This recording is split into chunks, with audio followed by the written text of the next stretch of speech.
I welcome you to this program, Personal Problem Solving and Decision Making. My name is Jime Nyende.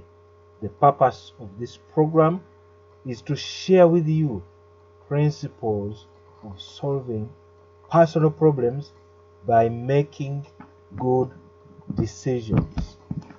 Today we are looking at metacognition.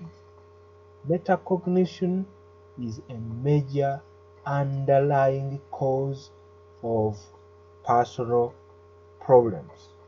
So, we'll be looking at a few questions. What is metacognition? How is metacognition useful in personal problem solving and decision making? And how can one learn metacognition? But because it is an underlying problem, let us first understand the concept behind the phrase underlying causes.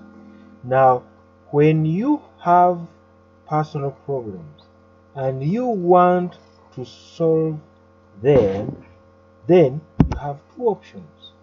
You can choose to deal with the symptoms and signs of your personal problems, or you can choose to look a little further than the symptoms and signs and deal with what we call underlying causes of your personal problems.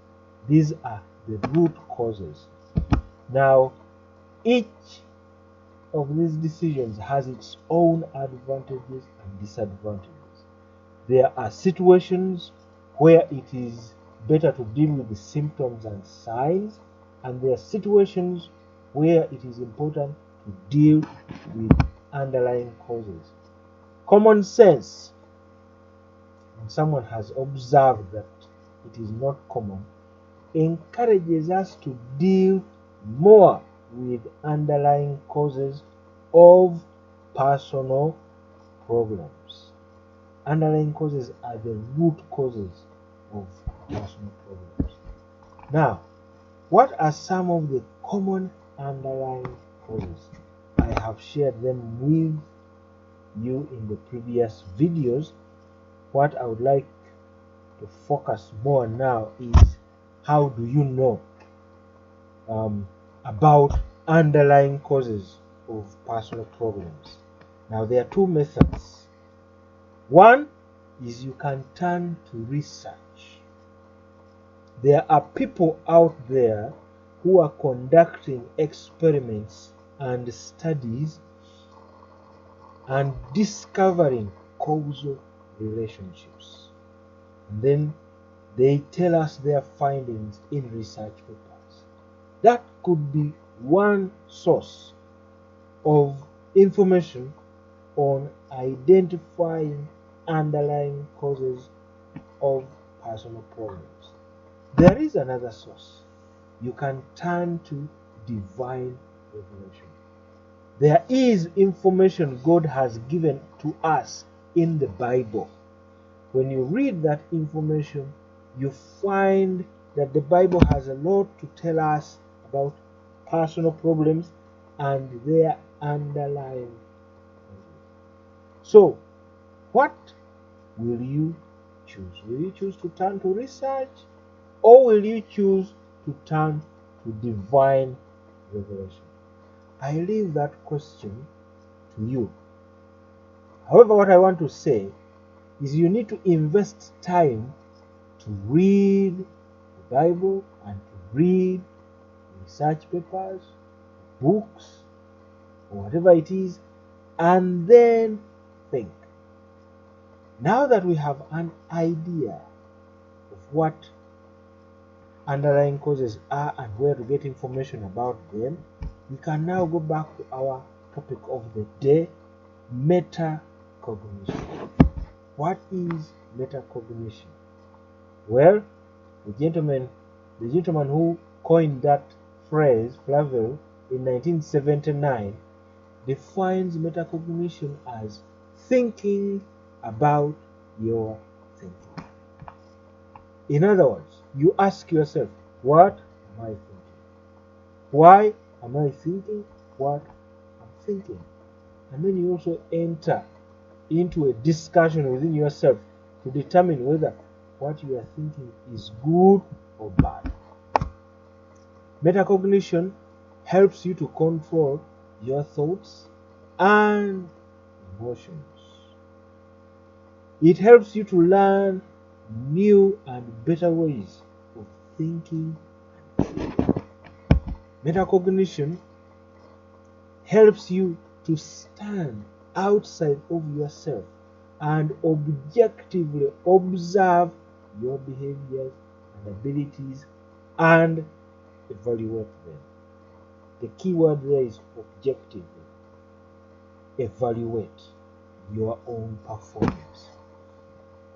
So now I want to go to the question. What happens when one lacks metacognition? Yes, from the definition we have given, what happens is quite obvious. We want to go and look at it from a slightly different perspective. First, you will fail to objectively evaluate your own strengths and weaknesses. If someone asked you to list down the roles you play, what roles would you like to write down?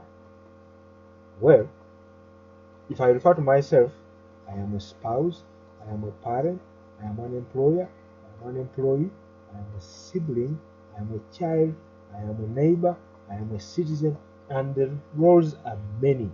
So if I am to evaluate myself, my strengths and weaknesses in each of these roles, if I lack metacognition, my evaluation will be very subjective. It will not be objective at all.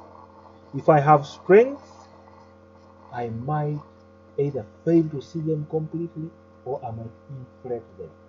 If I have weaknesses, again, I might be blind to them or I may downplay them. That's one. The second one, if you lack metacognition, you will fail to objectively recognize the strengths and weaknesses of other people. We will see an example of how this happens. Now, generally speaking, without metacognition, solving personal problems becomes much more complicated. In other words, if you have metacognition skills, solving personal problems becomes easier. Now we turn to the Bible to see or to get an idea of what metacognition is and why it is important. I use the Bible because it is the best book on personal problem solving and decision making. One, when we read Proverbs 4:23, we find that the Bible explicitly states the importance of metacognition. I will read that verse in two different versions. The first version is the Good News translation. It says, "Be careful how you think. Your life is shaped by your thoughts." The Expanded Bible says, "Be careful what you think." And then in brackets it says, "Above all, that you guard, protect your heart. Because your thoughts run your life." In other words, life flows from it. When you look at this same verse, but from two different translations, you get what it is saying about. Metacognition in the Bible is to watch what you think and how you think. In other words, the Bible tells us to think about our thinking. Having said that, I want us to look at a very quick example. How does metacognition affect our ability to solve personal problems? Now, metacognition does affect your prayers. If you believe in God and if you engage in praying to God regularly, metacognition affects the quality of your prayers for good or for worse. How do I know this? I will quote for you two sources. The first source is in Luke chapter 18. We find a parable that Jesus told. And in verse 9, we find the reason why Jesus told that parable. Verse 9 in the Good News Translation says, Jesus told this parable to people who were sure of their own goodness and despised everybody else. Now, people who lack metacognition inflate their own goodness and deflate the goodness they see in others. Psychologists Dunning and Kruger found this and published a paper, I think in 1999.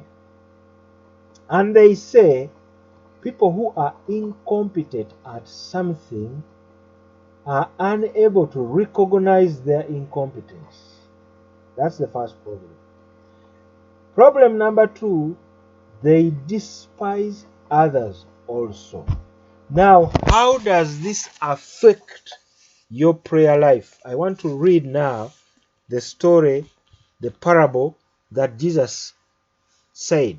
Luke chapter 18, I'm reading from verse 10. It says, 2 men went up to the temple to pray, one a Pharisee and the other a tax collector. The Pharisee stood and prayed thus with himself, God, I thank you that I am not like other men, extortioners, unjust, adulterers, or even as this tax collector. I fast twice a week. I give tithe of all that I possess. And the tax collector, standing afar off, would not so much as raise his eyes to heaven, but he beat his breast, saying, God, be merciful to me, a sinner. Verse 14, I tell you, this man went down to his house justified rather than the other. For everyone who exalts himself will be humbled, and he who humbles himself will be exalted. At the conclusion, Jesus tells us that the one who had metacognition had their prayer answered, and the one who lacked metacognition did not have their prayer answered. Since prayer is a problem-solving tool, it implies that the lack of metacognition makes personal problem solving, a difficult task. I hope that point is clear.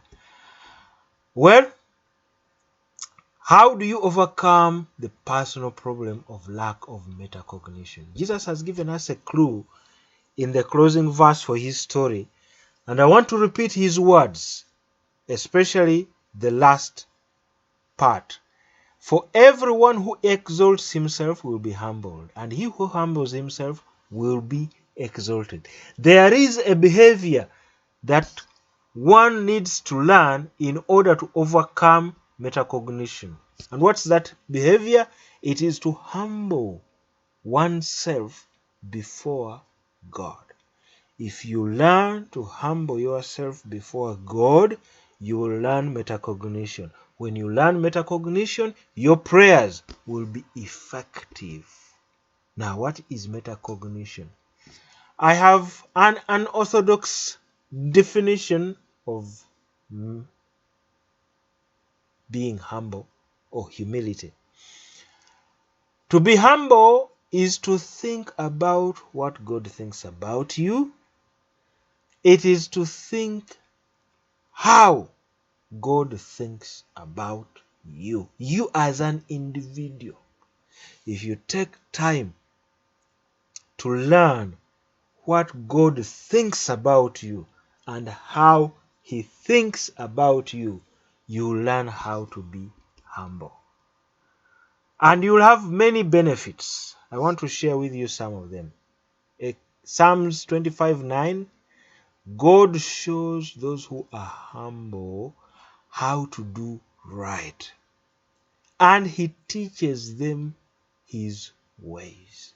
In other words, you learn how to think the way God thinks about your life. You learn what to think about yourself from God Himself. Psalms 147:6 says, the Lord lifts up the humble. He casts the wicked down to the ground. The Lord lifts up the humble. What does that mean?